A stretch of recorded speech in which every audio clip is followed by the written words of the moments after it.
Hello peeps and hello peppers and welcome to Lundi the Monday Puffin. I don't even have a Puffin plushie because they are all in the basement. Where I gave them away, I don't remember.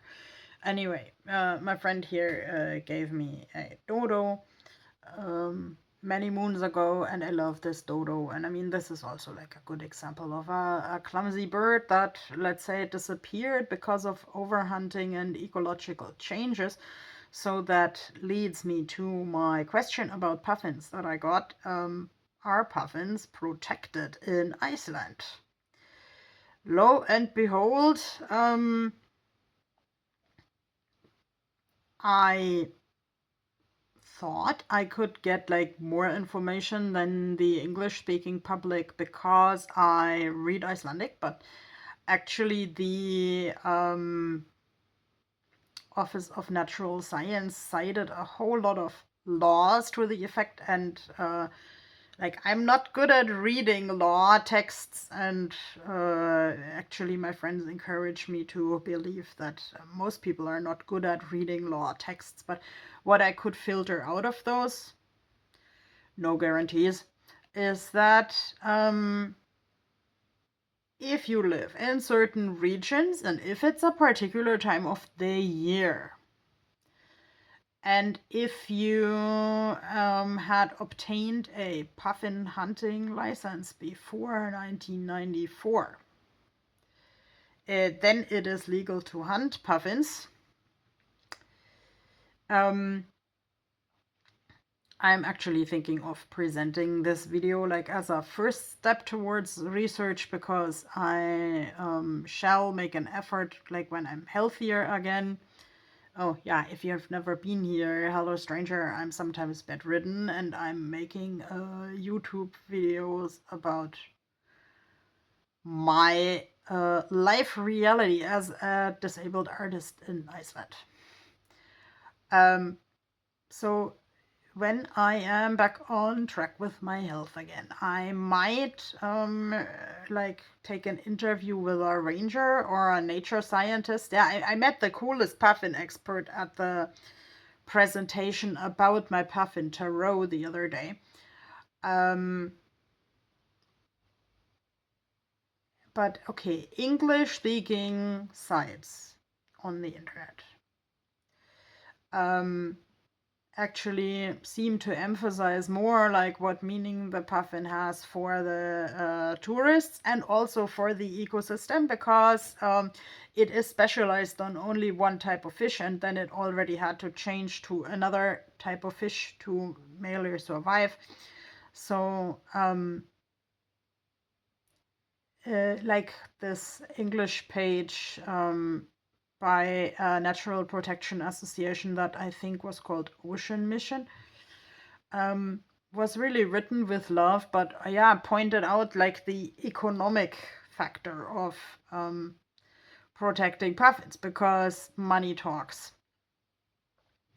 I know there is a hunting quota for ptarmigans that other funny birds, and actually like one of the more funny anecdotes of my life was when I still had less disability equipment and hitchhiked. A young couple stopped just because they had just hunted a ptarmigan and needed to show it to somebody, and you are kind of only allowed to hunt ptarmigans in a particular time window around Christmas because people like eating ptarmigans for Christmas. That said, I have never eaten nor a ptarmigan, neither a puffin. I have at some point eaten whale meat when I didn't have money, and the whale meat was so old and cheap at the supermarket because actually no one wanted it. Mostly in Iceland, I am conveyed that the only person with a whaling license is one old man with a lot of money, and it's sort of his hobby. I personally would kind of think of a different hobby. Let's say if a population hunts a whale so the whole village can eat from it, I'm not even opposed to it, but I think like at least in Iceland, we do have other options for food. And if anyone of my audience ever has physically eaten a puffin, please do enlighten me. How big was this piece of meat? Because this bird in itself is only as big as a pigeon. And I've never eaten a pigeon either. And like, let's say when you remove the feathers from this ptarmigan, it's like also only as big as a big fist or something. And I have only seen puffin breasts on the menu that was advertised on the street in downtown Reykjavik in one steakhouse. I have seen a documentary movie about puffin hunting, like with things that look like a fishing rod but have a fringe. Don't try this at home. At least in the light of this particular film. The puffin is caught alive, and actually it was a father and a child catching the puffins, and the child was allowed if we let this puffin fly again or not. So of course the child decided in the beginning we let this puffin fly, but then like the older generations told him this is a tradition, we have to also hunt puffins for eating. If we really have to do that, it's questionable, but I think in this light it would make sense to claim that if you had a puffin hunting license many moons ago, then you keep that sort of as a family keepsake. But let's say the articles that I googled also kind of made conflicting statements, probably also in reference to different time frames, that the puffin is like Iceland's most common bird or Iceland's sort of most threatened bird. Okay, now I have to go really close with the ice because like without the glasses I see poorly. How many seconds and minutes do we have left? Yeah, and then actually I received another question like connected to the puffins. Does Iceland actually have nature reserves?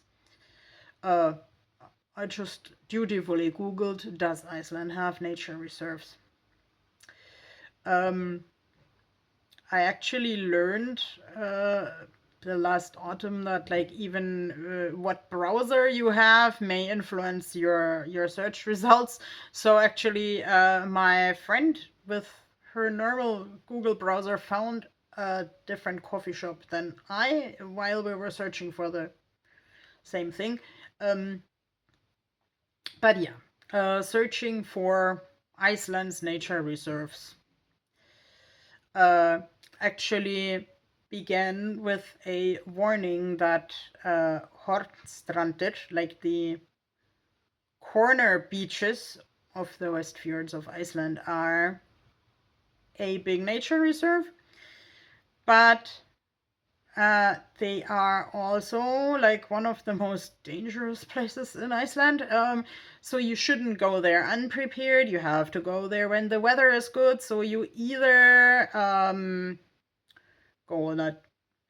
go towards a date where the serious weather forecast says the weather is good, or you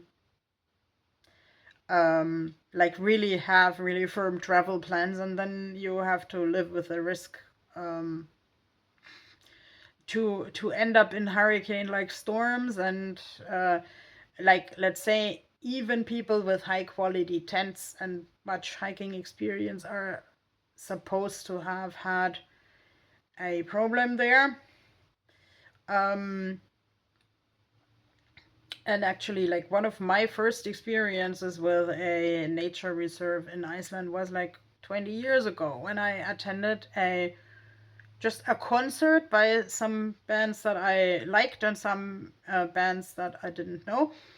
And they sang this song called Aldrei Aldrei Kaurahnúkar Virkjun. Never, never a Kaurahnúkar power station. Because in case you don't know that, the Kaurahnúkar is basically was deemed Europe's last desert and had a lot of interesting stone formations and this and that. But let's say people, especially in East Iceland, of course, were kind of glad that if they had this power station, they could maybe establish a school and a hospital again and so on. So, like, let's say every coin has two sides. And yes, they flooded Kaurahnúkar, but like years later, I also met someone who rejected a job there because they said they couldn't have that for ethical reasons. And it is my understanding that Kaurahnúkar was basically a nature reserve, but let's say money talks a little bit too much. Iceland is so small that it pays off to organize protest movements, but often it's the question how long. And yeah, talking about money talks, there we can actually like close the circle that the environmental activists who write with so much love for the environment have to emphasize the money to the tourism industry. So it's often not that easy. And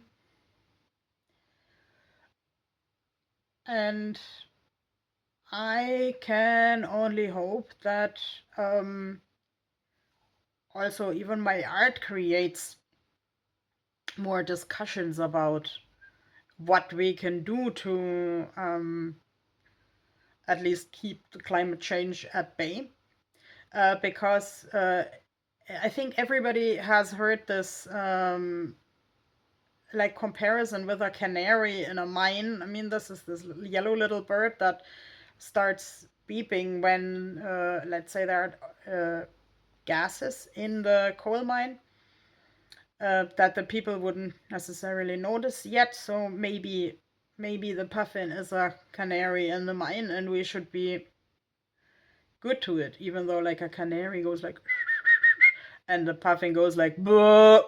So yeah, here is my buh on exaggerated capitalism. And yeah, let's say if you come here, I can only recommend get all the information about your particular travel destination in Iceland, because let's say if I understand that right, even natural protection laws may vary according to what region of Iceland you are. Or sometimes I have the feeling that also depends a little bit on who you know.